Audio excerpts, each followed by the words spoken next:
चलिए ये सवाल है, इसको जरा हम देखते हैं। इधर ये पाकिस्तानी कंपनी जिसकी फर्स्ट सेंचुरी पी है, उसका फर्स्ट यूनिट 31 दिसंबर है। उसने प्लॉट लिया है अपनी फैक्ट्री कंस्ट्रक्ट करने के लिए बहरीन में 1 अगस्त को। 1 लाख 20 दिनार का प्रॉपर्टी पॉजिटिव वैल्यू टू 120 और 31 दिसंबर को एस बाई IS 16 क्योंकि रीवैल्यू हुई है। तो इस चीज़ में आपने एक चीज़ याद रखनी है रीवैल्यूएशन के लिए। रीवैल्यूएशन के लिए एक चीज़ आपने याद रखनी है, वो क्या है कि जब रीवैल्यूएशन होगी तो जो हमारा रीवैल्यूएशन सरप्लस होगा वो किस में जाएगा, अदर कम्प्रीहेंसिव इनकम का पार्ट जो है बन रहा होगा। अब हमने प्रॉपर्टी ली है 1 अगस्त को। तो 1 अगस्त को हमने प्रॉपर्टी ली है कितने की, 1 लाख दिनार की। 1 लाख दिनार की 1 लाख दिनार है और उस दिन का एक्सचेंज रेट था 275 का। हमने 275 से इसको मल्टीप्लाई किया तो हम इसको रिकॉर्ड कर लेंगे कि यार ये हमारे पास पीपी आ गया, डेबिट हो गया, और बैंक जो हो गया वो हमारा क्रेडिट हो गया। अब इसको चूंकि प्रॉपर्टी बाहर है, अब इसकी हमने देखा ईयर एंड आया, इसकी हमने रीवैल्यू कर दी। रीवैल्यू करने से इसकी वैल्यू जो है बढ़ गई है और इसका एक्सचेंज रेट भी चेंज हो गया। अब दो चीजें हैं, अब इसमें यहाँ पे पॉसिबिलिटी देखिए दो हैं। एक एक्सचेंज रेट की है और दूसरी किसकी है, रीवैल्यूएशन सरप्लस की है। तो अब इसको टैकल कैसे करना है, इसके लिए ना आप एक टेबल, ये स्टैंडर्ड टेबल जो है ये आपने हर जगह बनाते जाना है। जहाँ पे भी एसेट्स इन्वॉल्व हो, जहाँ पे एसेट्स की वैल्यू में चेंज है, जिसमें फेयर वैल्यू चेंज हो गया, OCA चेंज हो गया, वहां बना लेंगे। यहाँ पे आप लिख लें टेबल जैसे बनाए तो यहाँ पे आप लिख लें करेंसी, मतलब यहाँ पे लिख लें आप जो भी आपकी फॉरेन करेंसी है वो लिख लीजिएगा। यहाँ पे आप उसको रेट लिख लीजिएगा। और यहाँ पे आपकी जो फंक्शनल करेंसी आती है, जैसे यहाँ पे PK आ रहा है, ये आपने लिख लिया। अब यहाँ पे देखिए ऐड इनिशियली, क्योंकि इसमें ये भी है, ऐड इनिशियल हमने जो लिखना है। इनिशियल हमने कितने की ली थी, 1 लाख की ली थी। 1 लाख के ऊपर कितने का रेट था हमारे पास, 275 का था। तो ये कितने की रिकॉर्ड हुई हमारे पास रिकॉर्ड हुई थी 2750 की हमने इनिशियल रिकॉर्ड जो है वो की है। क्या की है, हमने इनिशियली जो रिकॉर्ड की है वो कितने की है, 275 की है। कितने की है, 275 की है। अब हम आते हैं ईयर एंड के ऊपर। ईयर एंड पे कितने की हो गई है ये, 120 की हो गई है। कितने की हो गई है, 1 लाख 20 हजार की हो गई है। अभी जो 1 लाख 20 हजार की हुई है, इसको आपने क्लोजिंग रेट से मल्टीप्लाई करना है जो ईयर एंड का था। जरा मुझे बताएं, 1 20 को 290 से मल्टीप्लाई करके बताएं क्या जवाब आता है।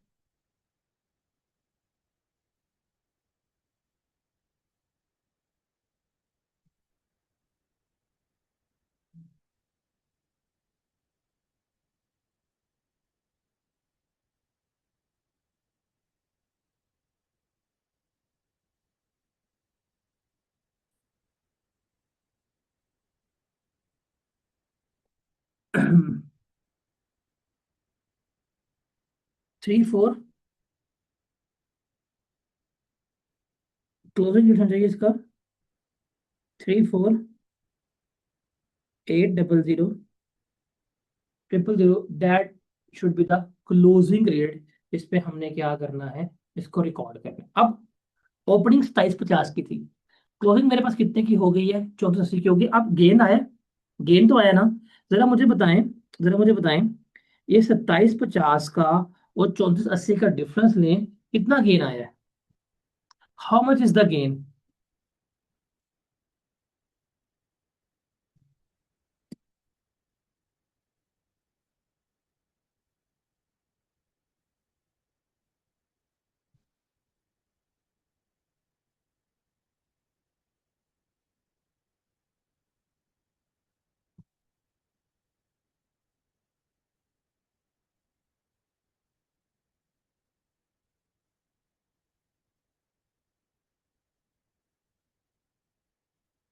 7.3 मिलियन का।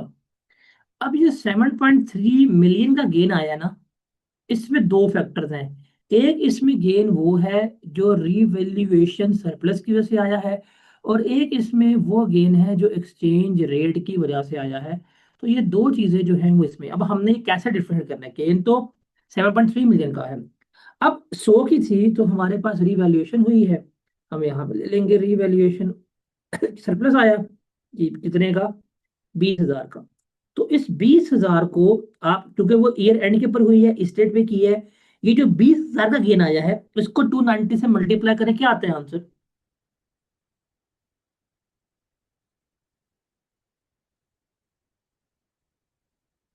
5.8 मिलियन। ये 5.8 मिलियन जो है that is due to revaluation.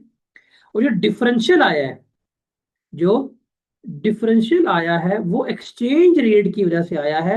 Because 275 से कहाँ पहुंचे हैं हम? 290 के ऊपर पहुंचे हैं।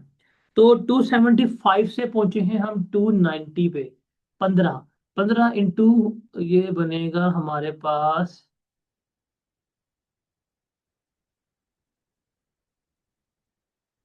कितना बनता है? 15 लाख बनता है ना?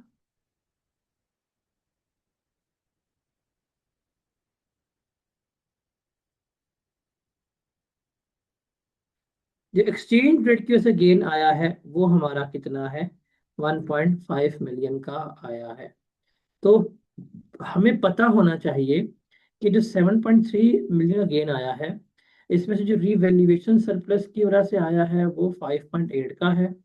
जो एक्सचेंज रेट की वजह से आया है वो कितने का आया है? 1.5 का। अब चूंकि ये भी ओसीआई का पार्ट बन रहा है तो ये वाला गेन भी किसका पार्ट बनेगा? ये वाला गेन भी ओसीआई का पार्ट ही बन रहा होगा। तो हम क्या करेंगे, हमारा पीपीई डेबिट होगा 7.3 मिलियन से, और ये 7.3 मिलियन से ही मेरी अदर कंप्रिहेंसिव इनकम जो है क्रेडिट होगी।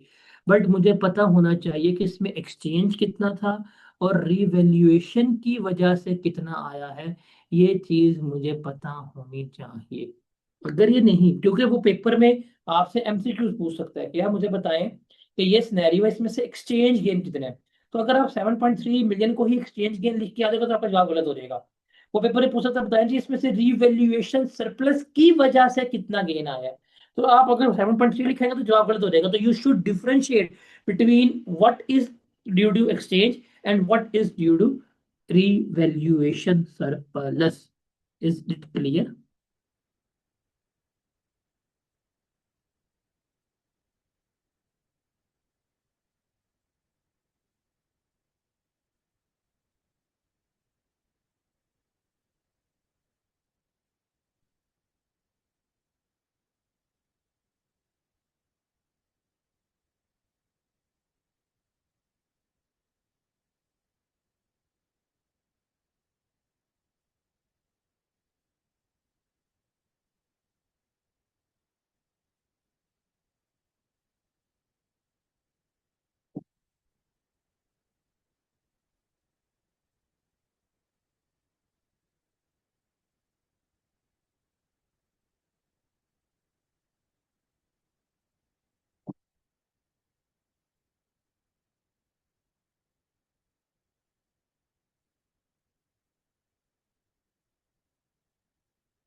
अभी अगर आपको इस सवाल में थोड़ी सी अभी भी दिक्कत है तो इसी से मिलता जुलता ना हम एक और सवाल करते हैं, इसको डिस्कस करते हैं।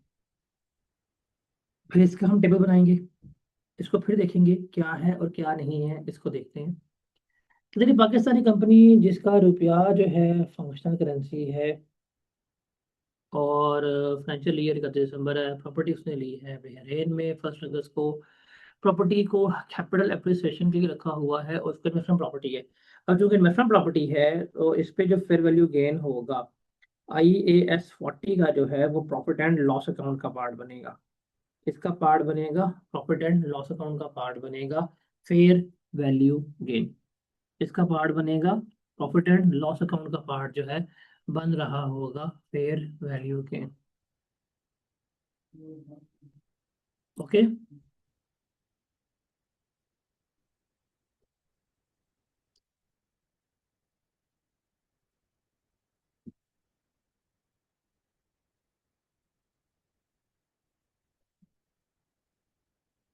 पानी देना यार। वही है, उसने बताया है अगस्त को रेट तो 75 था, दिसंबर को 290 था। हमने एंट्रीज पास करनी है। अब देखिए साफ सीधी बात है, आपने अपने लिए एसेट्स के लिए ये टेबल जो है बना देना है। एसेट्स के लिए आपने ये टेबल बना देना है। टेबल में हमारे पास आ जाएगा यहाँ पे जी जो बहरीनी दिनार है, यहाँ पे आ जाएगा रेट आ जाएगा, यहाँ पे बस आपके पास आ जाएगा रुपीज, हमने पीकेआर में कन्वर्ट करना है। हमारे पास आ जाएगा यहाँ पर इनिशियल कितने का था, 1 लाख का था। एक्सचेंज रेट क्या था, 275 का था। तो हमने कितने की रिकॉर्ड की थी, 2750000 की, आपने लिख लेना है। अब आ जाए ईयर एंड के ऊपर, ईयर एंड के ऊपर रेट कितने का है, 290 का है। अब यहाँ पे जाके लिख लें ईयर एंड के ऊपर 290। तो सॉरी, ईयर एंड पे कितने का हुआ है पढ़ के ये, ईयर एंड के ऊपर हुआ है कैपिटल 120 की है, तो ये हो गया जी 120 का। ये आ गया 290, तो 120 इंटू 290 कितना बनेगा, सेम मेरे 64 बन रहा होगा, 34800000 आ जाएगा। अब डिफरेंस है, अब गेन आया। अब ये जो 20,000 का इंक्रीज हुआ है, यहाँ पे हम लिखेंगे इंक्रीज इन फेयर वैल्यू। ये जो इंक्रीज है 20,000 का, अब खुद सोचो, आप सॉल्व कर रहे हो, ये 20,000 का इंक्रीज साल के शुरू पे हुआ है कि साल के एंड के ऊपर हुआ है।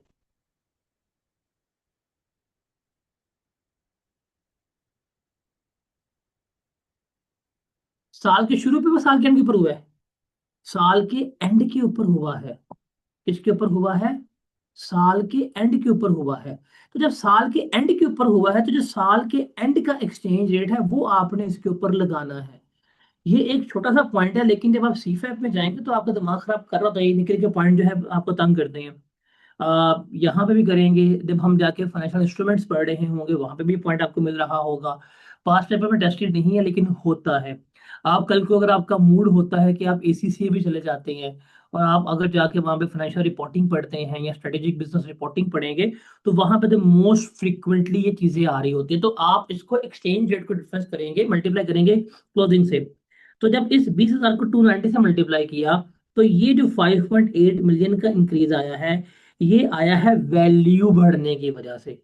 ये किसकी वजह से आया है, बढ़ने की वजह से, वैल्यू बढ़ने की वजह से। और जो एक्सचेंज रेट का डिफरेंस आया 275 से 290 पे गए हैं, वो आपके बैलेंस शीट फिगर हो जाएगी। इसको हम क्या कह देंगे, ये आपका एक्सचेंज रेट का गेन आया है, ये आपका एक्सचेंज गेन है। तो that is due to valuation, because इस लाख से 20 पे गई है, तो ये वैल्यू की वजह से आया। ये किसकी वजह से आया, एक्सचेंज रेट की वजह से।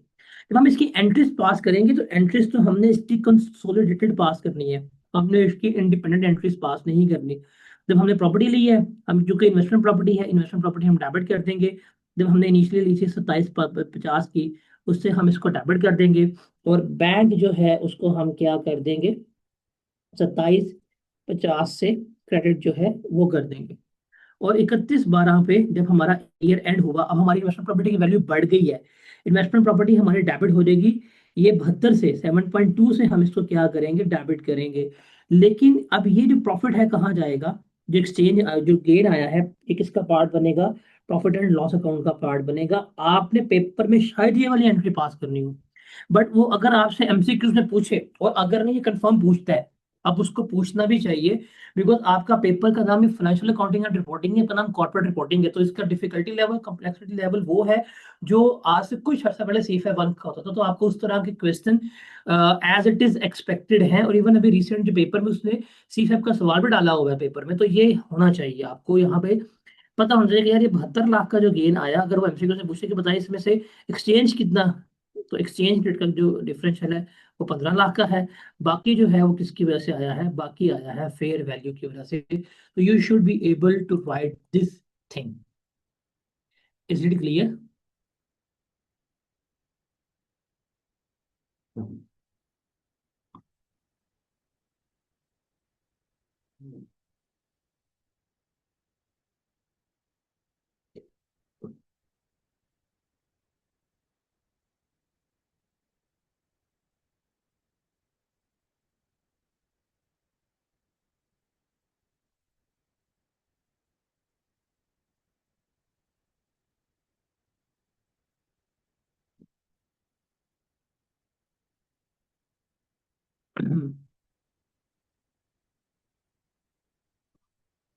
ये सवाल देखते हैं।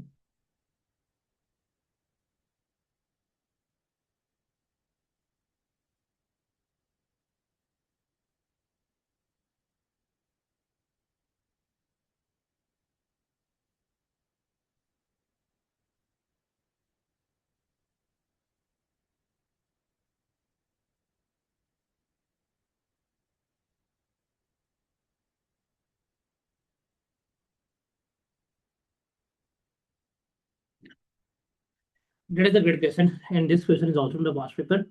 Calculate the exchange gain loss on each deposit separately. Sir ये इंपॉर्टेंट है। अब बच्चे जो होंगे वो इसका गेन या लॉस जो है वो एवरेज भी निकाल सकते हैं कि जी हर महीने का डाटा है, लेकिन हमें ईयर बाय ईयर निकालना है। हमें क्या करना है, हमें ईयर बाय ईयर इसका एक्सचेंज गेन निकालना है। कहते जी सवाल देखते हैं। A Pakistani company whose functional currency is rupee paid 90,000 into dollar account on 30 June. उसने 30 जून को 90,000 जो है वो क्या किया है, वो रखा है। हमने कहा ठीक है। उसने कहा the company paid an additional $10,000 into an account on 30 सितंबर। $10,000 उसने रखा 30 सितंबर को। ठीक है। $15,000 रखा है उसने अक्टूबर में, $20,000 रखा है उसने नवंबर में। There were no movements on this account. Exchange rate जो है वो उसने हमें यहाँ पे दिया है। अब इस तरह के सवाल पे ना दो पर्सपेक्टिव है, ये सवाल क्वाइट ही सिंपल है। अब आप खुद सोचें, जब आप बैंक में जाते हैं और बैंक में जाके जब आप डिपॉजिट जमा करवाते हैं तो बैंक आपको पैसे रखवाने के ऊपर क्या पे करते हैं, बताएं। बैंक क्या पे करता है, इंटरेस्ट पे करते हैं।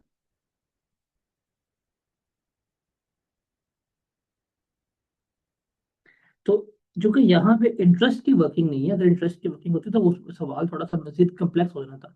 अगर आपने बैंक में गए हैं, बैंक में जमा करवाया डिपॉजिट, तो बैंक में क्या होगा आपको इंटरेस्ट। और इंटरेस्ट जो है बेसिकली वो फिर आप निकालते हैं। Interest basically accrual of profit. जो एक्रूवल और प्रॉफिट होगा ये हमेशा एवरेज रेट के ऊपर करना होता है आपने। इसका सवाल आएगा, हम वहां पे डिस्कस करेंगे। लेकिन यहाँ पे उसने डिपॉजिट्स क्या है, उसने इंटरेस्ट नहीं कहा। उसने हमें क्या कहा है, डिपॉजिट्स के बारे में कहा है। इसको हमने क्या करना है, यहाँ पे देखना है। अब इसको सिर्फ रीट्रांसलेट कर दो।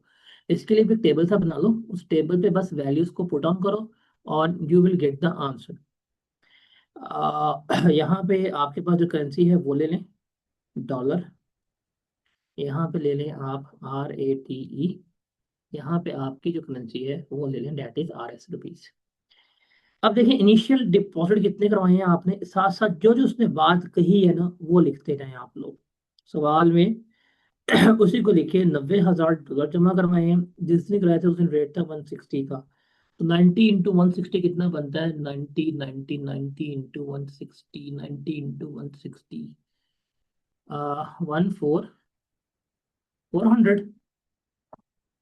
160।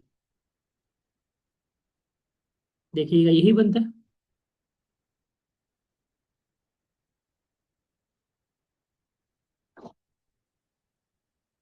उसके बाद है आपने एडिशन की। एडिशन की है आपने 30 सितंबर को। और कितने डॉलर रखवाए हैं आपने, $10,000 रखवाए हैं आपने। उस दिन का रेट कितना था, 161 था। तो ये बनेगा आपका 1610000। आपने हो गया, फिर हमने दोबारा ऐड किए। यहाँ पे आ गया 31 अक्टूबर। कितने रखवाए हैं आपने, 15,000। ये है 164। कितना बनेगा, 15, 16, 16 2460 000। ये इसमें आ रहेगा। अब आपने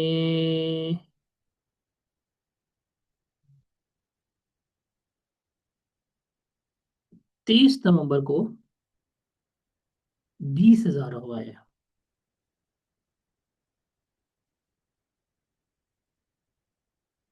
30 नवंबर को कितना रखवाया, 20,000।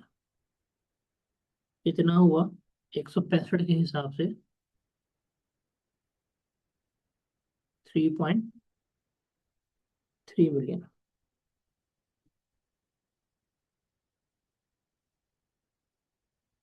अब ईयर एंड आ गया, 31 दिसंबर को आपका टोटल कितना बनता है? 1.35। आपका एक्सचेंज रेट कितना है? 160। एवरेज लेने नहीं, एवरेज नहीं हमें गिवन है यहाँ पे, एवरेज की जरूरत नहीं, 165 गिवन है। तो 1.35 × 165 कितना बनेगा?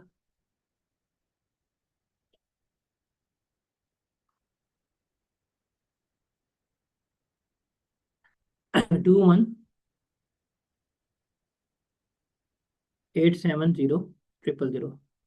तो क्लोजिंग पे आपका डिपॉजिट 1,35,000 है, एक्सचेंज रेट 1,62,000 है, अमाउंट जो बनती है वो 21,870 बनती है। अब आप इसका सम करें। अगर ये दोनों सम बराबर हैं तो इसका मतलब एक्सचेंज रेट का ईयर एंड पे कोई इम्पैक्ट नहीं है। अगर आंसर नेगेटिव आया तो एक्सचेंज लॉस है, अगर आंसर पॉजिटिव आ गया तो वो आपका क्या होगा? गेन होगा। तो जरा आप कैलकुलेट करें, ये गेन या लॉस क्या आता है? लॉस नेगेटिव में आएगा, गेन जो है वो आपका प्रॉफिट में आ रहा होगा।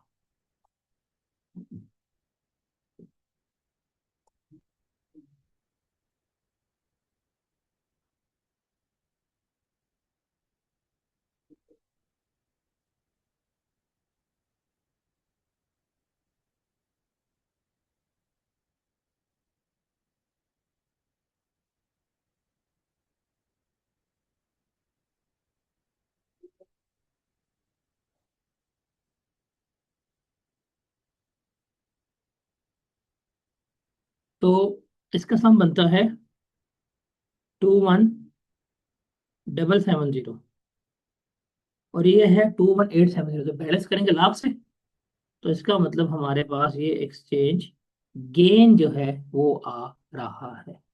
Date is the exchange gain, जिसको हम क्या कर रहे होंगे? कंसिडर कर रहे होंगे। ओके।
चलते हैं आगे।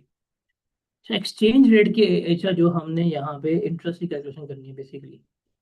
इंटरेस्ट के लिए याद रखिएगा कि जो इंटरेस्ट आपको मिलना है ट्रू इंटरेस्ट के लिए, ये over the period of time मिलना है। तो आप इसके लिए एवरेज रेट इस्तेमाल भी कर सकते हैं, आप क्लोजिंग रेट भी इस्तेमाल कर सकते हैं। दोनों केसेस में ना आपका गेन जो है वो बैलेंस आउट हो जाता है। कैसे बैलेंस आउट होगा? अभी हम ये दो सवाल देखते हैं, इसकी वजह देखते हैं कि अगर एवरेज रेट लगाएं या क्लोजिंग रेट लगाएं तो क्या हमारा गेन आता है, क्या नहीं आता। जैसे है जो सवाल, पाकिस्तानी कंपनी की करेंसी उसकी पीके आ रहा है 90,000, बोरो की है।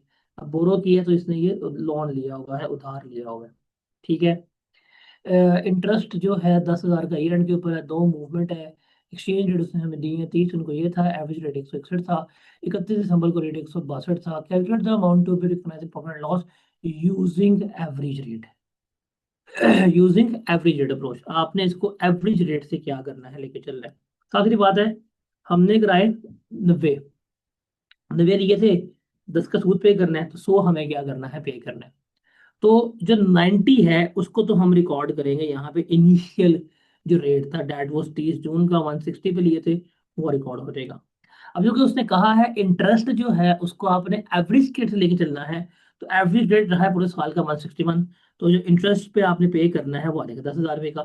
आपने इसको मल्टीप्लाई 161 से, आपके पास आ गया ये इंटरेस्ट एक्सपेंस है। ये आपका इंटरेस्ट एक्सपेंस है, कहाँ रहेगा? प्रॉफिट एंड लॉस अकाउंट में जा रहा होगा। अब आप आ जाए इसका क्लोज करने के लिए। अब आपने 90 लिया था, 10 का इंटरेस्ट एक्रू हो गया, टोटल कितना पे करना है? 1 लाख पे करना है। 1 लाख को मल्टीप्लाई करें जो आपका ईयर एंड का क्लोजिंग रेट है उससे, तो ये बनेगा कितना? 1620000, ये बन रहा होगा। तो आप देखिए इनका सम करें और इसका सम करें, दोनों में डिफरेंस कितना आएगा?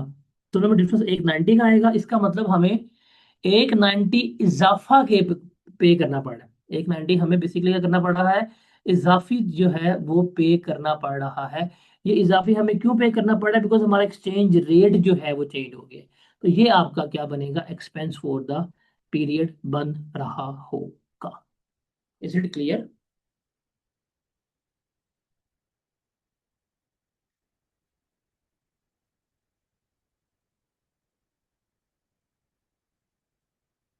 तो आप देखें एवरेज रेट है, स्पॉट रेट है, आपका इम्पैक्ट जो है वो क्या हो जाएगा? वो बैलेंस आउट हो ही जाएगा। आपका इम्पैक्ट बैलेंस हो जाएगा।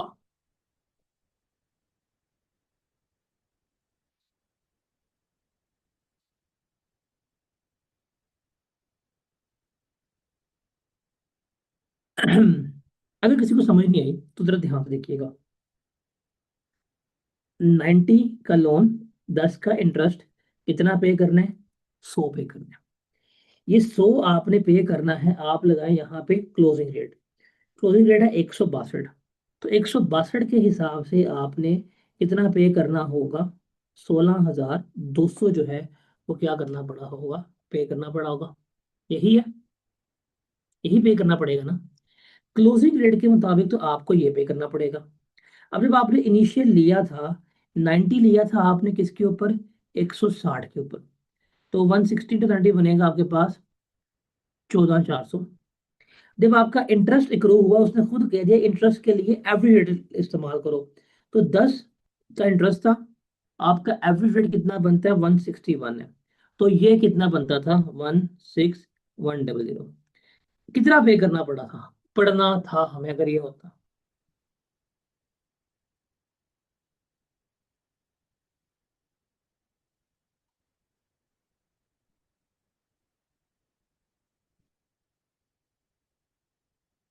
हम्म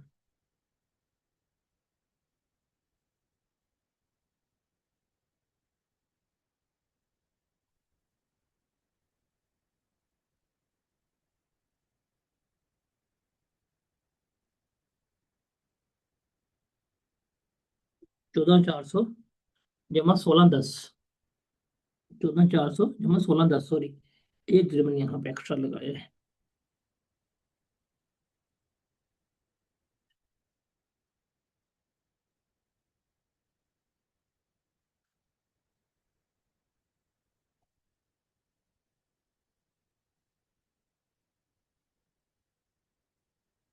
14,400 जमा 16,10 कितना हमें करना था?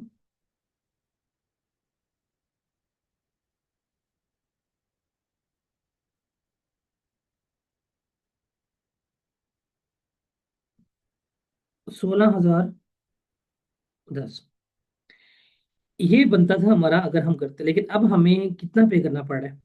16,200। तो इस एक्सचेंज रेट, इसकी वजह से हमें कितना एक्स्ट्रा पे करना पड़ रहा है? That is 190। तो 190 ये हम एक्स्ट्रा पे कर रहे हैं एक्सचेंज रेट की वजह से। प्लस इंटरेस्ट कितना पे कर रहे हैं हम? 1610 पे कर रहे हैं। तो टोटल जो हमारा एक्सपेंस जाएगा प्रॉफिट एंड लॉस अकाउंट में, वो 1,800 का जा रहा होगा। क्लियर है अब? अगर उस तरह समझ नहीं आया तो इस तरह क्लियर है अब?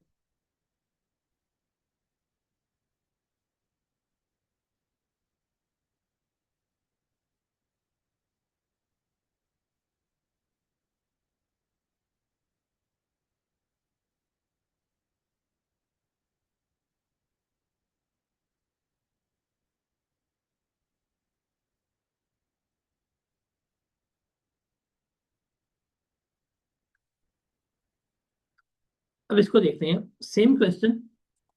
लेकिन अब उसने यहाँ पे कहा है कि जो इंटरेस्ट है उसको रिकॉर्ड करना है आपने क्लोजिंग रेट के ऊपर। किसके ऊपर? क्लोजिंग रेट के ऊपर आपने रिकॉर्ड करना है। अब बड़ा सिंपल सी बात है। अब उसने चूंकि हमें क्या बता दिया है, क्लोजिंग रेट के ऊपर हमने इसको लेके चलना है, तो ठीक है। आपने अब लोन लिया 90 का, लोन की लाइबिलिटी आपने 90 के हिसाब से रिकॉर्ड कर ली, उसने रेट था 160 का, तो ये तो आपकी रिकॉर्ड हो गई 14,400 की। ये इनिशियल ट्रांसलेशन हो गया। फोर्थ ईयर आपका इंटरेस्ट एक्रू हुआ। इंटरेस्ट आपका एक्रू हुआ कितने का? 10 का। इंटरेस्ट कितने एक्रू हुआ है आपका? 10 का, आपने उसको लिख लिया। उसने कहा है इंटरेस्ट भी ईयर एंड पे रिकॉर्ड करने हैं, तो यहाँ पे आ जाएगा जी 162 का। तो ये आ जाएगा जी हमारे पास 120 का, ये आ जाएगा। अब इनका सम करें कितना बनता है? 16 20। ये जब आपने इनको रेलेवेंट रेट्स के ऊपर ट्रांसलेट किया तो 16 20 बनते हैं। अब आ गया ईयर एंड। ईयर एंड के ऊपर हमने कितना देना टोटल? 90 ये, 10 ये, टोटल देना है हमने 100। ईयर एंड के ऊपर रेट क्या है? 162। तो 100 × 162 करें, कितना बनता है? 16,200 का। हमने कितने का रिकॉर्ड किया था? 16 20 का। अब कितने का बन रहा है? 16,200 का। डिफरेंस आया। अब हमें एक्स्ट्रा पे करना पड़ रहा है कि कम पे करना पड़ रहा है? बताएं जरा। Are we going to pay extra और are we are going to pay less?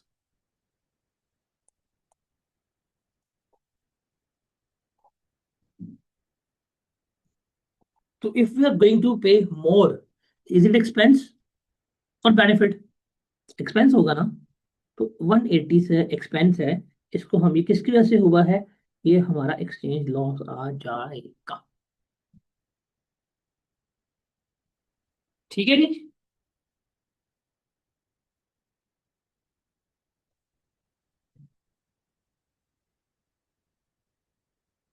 चलिए जी, इससे कुछ एक सवाल रह गए हैं।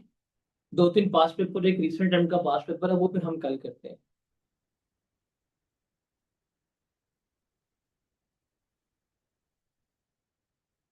सैटरडे को आपने टेस्ट देना है इसका।